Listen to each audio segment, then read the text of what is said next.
Are you? What a card! Excuse me? I said you are a card! No, I'm not. I'm a living being. No, you're a card! What have you done to me? Ladies, gentlemen, and monsters of all ages, over the many, many years of the existence of Monster Hunter, the games have had plenty of interesting interactions with other forms of media, but perhaps one of the most interesting in my mind is another Capcom property. Specifically, I'm talking about a card game that was released in 2019, Teppen.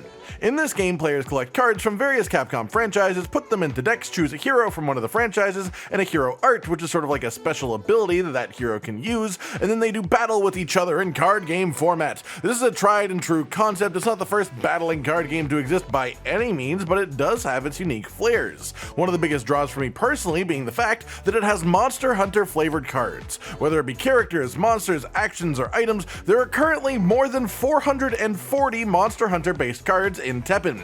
440. That is an incredible amount. In fact, that is more cards in Teppen for Monster Hunter than the number of large monsters in the entire Monster Hunter series. Not just the main series, it's including spin-offs, the entire series. As such, while some of them are sort of a standard affair, they have been some very cool ones over the years that I think are worth having a look at. So today, we're going to just peruse the Teppen Monster Hunter card library and talk about some of the more interesting artworks, the more interesting applications of Monster Hunter lore, and of course, any unique things that they've done that don't quite originate with Monster Hunter itself. To begin with though, let's just bask in some wonderful art. Here is my absolute favorite card visually from looking through all of them, Natural Cycle. This references the Elder Crossing and all that from Monster Hunter World, the bioenergy release which then feeds the birth of Xeno'jiiva, but look at the full illustration behind the card art. This is straight up gorgeous and just one of the coolest things that I have seen in a long time. I love the composition, the shading, the coloring, it's just, as a whole, this looks incredible. On the complete opposite side of the cool spectrum, we have Uncanny Chill. And yes, this has a Mega Man character in it. A lot of the cards in this game actually mix and match from different Capcom franchises, but what I love about this one is the absolutely frozen feline trying to eat a giant hunk of meat that is literally frozen over. It's basically more ice than meat at this point. It is silly, and it is a perfect encapsulation of some of the humor of Monster Hunter in a still image, a freeze frame in card art, and that's awesome to me. Then of course we have the Admiral, who is a legendary card with pretty high stats, but again, just look at the image, standing tall, looking confident while a rain of lightning strikes hits the background. It is just gorgeous. There's Burning Drop. This is an action card rather than a unit, meaning that it causes an effect instead of just existing on your board. The art is gorgeous. Obviously, it's a rider on a Brachydios as it's in the middle of an attack, and I really like the way that they brought slime in as an effect here. As this card's text says, it makes a random enemy unit take 13 damage after 7 seconds. In other words, it covers them in slime, which will then explode on a timer, just like how slime should work, which is actually great.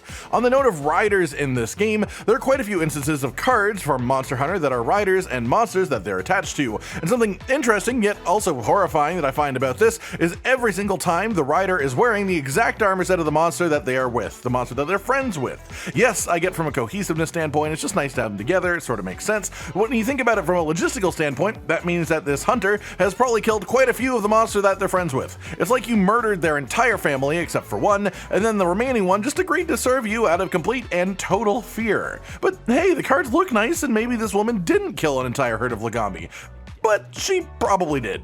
Please don't hurt me! On that note, let's switch gears for a bit and talk about how this actually interacts with Monster Hunter on that logistical standpoint, on more of a lore note. Because the cards sometimes mix universes between various Capcom franchises, it can make some interesting combinations, but it also has more interesting results overall. For example, here is a card for Sadeas, literally called Village Devourer. Anyone who knows the actual lore behind Sadeas knows that this makes no actual sense. He would never devour a village or purposefully cause harm to humans that do not threaten him, as literally this creature is only even a danger in the first place because its horns are growing over its eyes, causing it immense pain that it tries to overcome by bashing its head against the seawall to try and break off bits of its horn so it can see and not feel that pain, which then causes quakes around the village. Of course, this is still a massive danger as quakes underwater cause massive waves, and a seaside village could be destroyed in an instant by this type of occurrence. But the idea of the card art here makes it look like Sadeas is doing it entirely purposely, like he wants to destroy the village. That said, you may also notice that Sadeas looks a bit unusual here, most notably the purple eyes and also the glowing purple stone on the center of its forehead. Then let's have a quick look at Eucanlos. Eucanlos is normally an extremely solitary creature, picking a bit of an area as its territory and never really wishing to leave it, only really attacking things that enter said territory as a method of defense rather than offense. However, of course, to make this game work properly, they need to show Eucanlos as more of an offensive giant beast. And interestingly, notice how it also has the purple eyes and the purple stone atop his head. This all starts to make sense when you see the card Mind Control Stone. There isn't much of an explanation to this. It seems it is a Teppen unique thing rather than coming from another Capcom franchise, but the idea here is that this is simply a stone that exists in the Teppen version of the Monster Hunter universe that can be placed on a monster's head to do exactly what it sounds like in the name, really. It lets you control the monster entirely, make it do your bidding, even one that is extremely powerful, letting you make an otherwise mostly peaceful creature do its best to cause destruction if that's what you want. While I find this a little bit odd, I do actually really appreciate that they made this a thing. At the end of the day, this is a card game. They didn't have to stick to the lore at all if they didn't want to. They could have just made generally docile creatures become aggressive just for the sake of it, and there would have been few complaints because again, this isn't supposed to be in-universe. This isn't all supposed to make sense, but instead they worked in this whole mind control stone as a way to sort of respect the original temperaments of the monsters and actually show why it's changed for them to fit in the way that they do in this game, and I really like that actually. Past this, there are a few sort of altered versions of monsters, nothing completely unique that we haven't seen before, but more just exaggerated existences of them to make more powerful cards than their base versions. The most notable one to me is Tainted King Valhazak. There is a regular Valhazak card already, but this is sort of the superpowered version of it. It doesn't look particularly unlike a regular Valhazak, so they haven't invented a new subspecies or deviant or anything like that. Essentially, it's just a uniquely powerful member of the original species more than anything, and the interesting part is that part of the card's flavor text specifically calls him an immortal dragon. I know, you could just chalk that up to being a cool thing to say, but the implication in this case is that this specific Valhazak is essentially immortal due to its extremely potent control of effluvium, and that's an interesting take.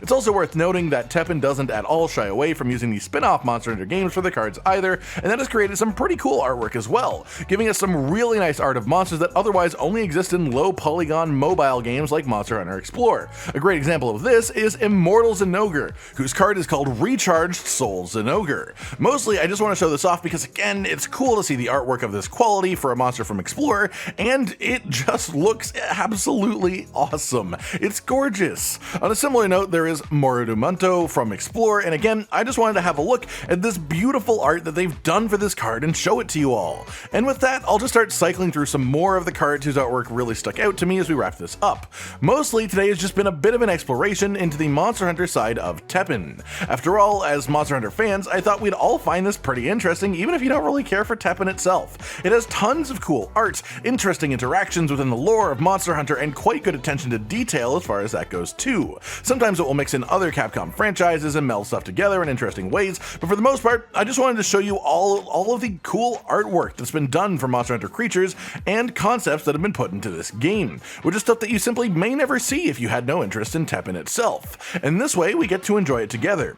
I hope you've enjoyed this bit of a journey through the Monster Hunter side of Teppen, and hey, maybe this has even sparked an interest in Teppen for some of you that hadn't thought of playing it before. Like if you liked the video, subscribe and hit the notification bell for more, and most importantly, ladies and gentlemen, until next time, stay sweet.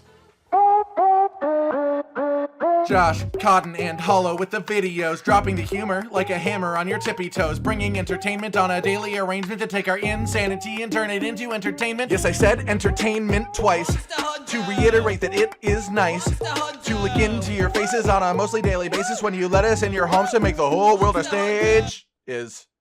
Goodbye.